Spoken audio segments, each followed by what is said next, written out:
Okay, one last task to finish up, and that's to take the contents of our application settings, which is inside our app settings.json just now. And we want to take all of this information out of here and just make use of the application settings that we have in Azure instead of storing them inside this particular file. Now the connection strings, if I just go back to the Azure portal and I take a look at my application settings, so inside the app service itself and inside the settings and configuration, then we've got our application settings inside here, and we can add new application settings from here as well. And also inside here we already have our connection string, and if I click on edit, then we can see that this is the same connection string we were using earlier, along with the app user and the password already applied inside here.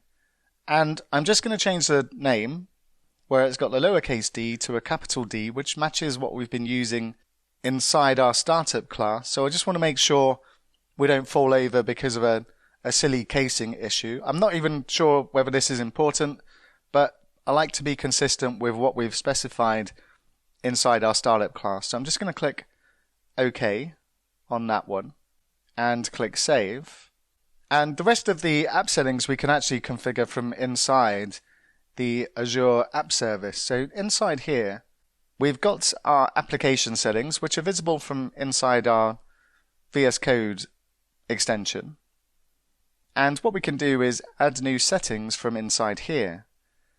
And what I'm going to do is I'm just going to go back to our Linux setup, which also has the environment settings as well. And I'm just going to copy one at a time these different keys and put the values in as well for our application settings. And I know these are going to work, so yours of course will be different to mine, and these won't work at all after I finished recording because I'm going to reset these keys on the services that I'm using. But for demonstration, so that I can easily paste these in without worrying about blurring things out, I'm just going to copy the cloud name and paste this in here and press return. And then I'm just going to get the setting and paste this in as well. And just do the same, add another new setting, and this time it's going to be the API secret. So I'll copy this and paste this in here, and then get the key and paste this in. And I'll just do the same again. I'll add another new setting, and this one's going to be for our API key. Press return, do the same again for the key itself, and press return. And we also need our token key, so I'll just add one more setting for the token key, press return, and grab this value as well, which again I'll be changing after I finish recording, because I'll be keeping this Azure deployment online for some time after this course after I finish recording. And with those in place, we can now remove from our app settings all of the configuration from inside here. And then what we need to do is go to our startup class. And what we want to do inside here is uncomment the app use HSTS. And this will take effect on Azure, and this will send back this particular security header. So by enabling this, we'll get an A rating on that security header site. So with all of these in place, we've got our keys, we have app user HSTS enabled. So let's just go back to our API. Once again, I'm just going to delete the publish folder and move it to trash. Once again, I'm just going to run .NET build to make sure there's no errors whatsoever inside the application. And that's fine as well. And I'm just going to run the publish command again so that we publish our changes into that publish folder.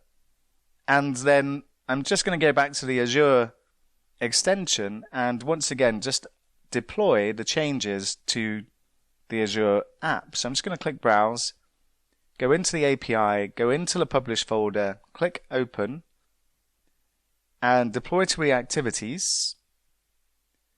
and confirm the deployment. Skip this and just check the output window, and this is going to go ahead and deploy the new code to Azure. And once again, this will take a minute or two, so I'm just going to pause the video again. And once this is finished, let's just go back and make sure our application is still working first of all. So I'll just go back to the browser and just make sure our site is still working. I'll just refresh the page. And go to activities. We can still see our activities coming back from the server. And I'll just do a couple of quick tests. I'll go to my profile. I'll just edit the profile and say hello from Azure.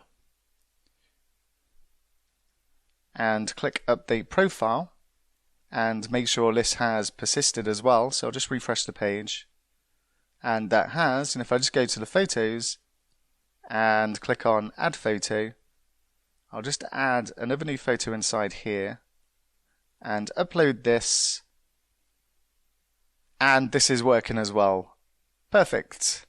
And let's just go and check that our new header has been applied. So I'm just going to copy the address of the site and go back to the scan results. In fact, I'll just click scan again.